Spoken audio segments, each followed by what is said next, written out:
ডাক দিয়ে বলে, নেতা পড়বা, সারা জীবন বাপ দাদার ধর্ম অনুসরণ করলে, এখন ভাতিজার নতুন ধর্ম গ্রহণ করে কলঙ্কিত হবা।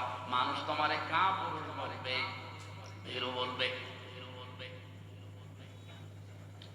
আবু তালিব ওই সময় ডাক দিয়ে বলেছে, ভাতিজা আমি তোমাকে ভালোবাসি, কিন্তু এটা আমি করতে পারলাম না, তুমি আমাকে মাফ করে দিও। বলেন তো মাফ করার মালিক কে? বিশ্বনবীর মন খারাপ হয়ে গেল।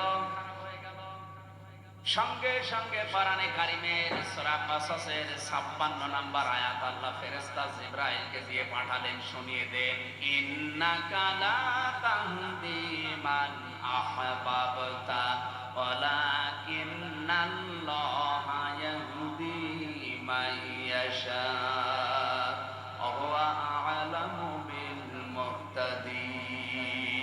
জোরে বলেন আল্লাহু আকবার। আল্লাহ পাক বলেন, হে নবী আপনি মন খারাপ করেন কেন? হেদায়েত তো আপনার হাতে আমি দেই নেই যে যাকে ইচ্ছা তাকে দিয়ে দেবেন, বরং এটা আমি আল্লাহ হাতে রেখেছি। আমি যাকে চাই তাকে দান করি। আমি আপনার চাইতে অধিক বেশি জানি যে হেদায়েত পাবে কে। এটা আপনার চাচা আমি জানি, কিন্তু এই লোকটার তো মন নেই হেদায়েত নেওয়ার। আপনি এত চেষ্টা করলেন, আপনার রিসালাতের ঘোষণা পর্যন্ত আপনি দিতে নিষেধ করেছেন, যে ওটা দরকার নেই, শুধু তাওহীদের কালেমাটা একটু পড়েন, তারপর সে পড়ে নাই।